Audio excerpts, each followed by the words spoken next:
Hello बच्चों, आइए इस प्रश्न को देखते हैं। पुनः जनन की शक्ति पाई जाती है। हमारे विकल्प हैं हाइड्रा में, हमारा विकल्प बी है स्पॉन्जिस में, हमारा विकल्प सी है प्लेनेरिया में और विकल्प डी है उपरोक्त तीनों में। आइए इस प्रश्न की मुख्य अवधारणा देखते हैं। इस प्रश्न में हमसे पुनः पूछा गया है, पुनः जनन की शक्ति किसमें पाई जाती है। आइए इस प्रश्न का हल देखते हैं। पहले हम देखते हैं पुनः जनन। पुनः जनन पुनः जनन की जो प्रक्रिया होती है, यह प्रजनन की एक विधि है। प्रजनन की विधि है। और ये प्रजनन कौन सा होता है, हम इसे बोल सकते हैं अलैंगिक प्रजनन की एक विधि होती है जो पुनः जनन होती है।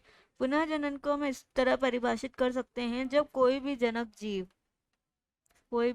जीव है, जीव का शरीर,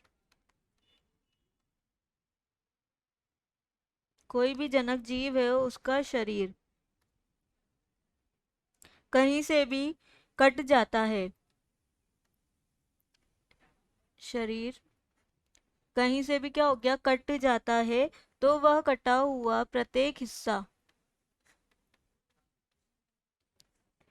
पुनः जनक हो जाता है, यानी कि पुनः उसी रूप में वापस आ जाता है, अपने शरीर के हिस्से से संपूर्ण जीव बनाता है। तथा पुनः जनक जो होता है वह अपने जो जीव का शरीर होता है उससे संपूर्ण जीव बनाता है, जो कि पुनः जनन कहलाता है। इसे हम ऐसे भी परिभाषित कर सकते हैं पुनः जनन को, जब कोई भी जीव है उसका कोई भी अंग नष्ट हो जाता है, तो नष्ट हुआ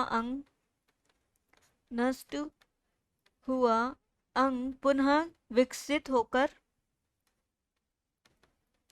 हो जाता है। इसी क्रिया को हम बोलते हैं पुनः जनन। यह प्रक्रिया होती है हमारे, इसके उदाहरण हम लेते हैं हाइड्रा में, प्लेनेरिया में, हमारी छिपकली में, स्पॉन्जेस में, स्टारफिश में।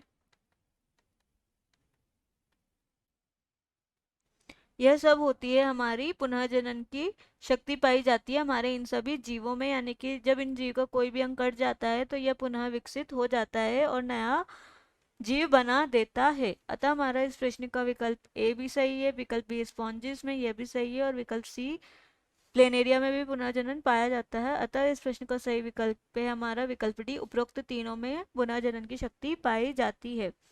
आशा है कि आप इसे अच्छी तरह समझ गए होंगे। धन्यवाद।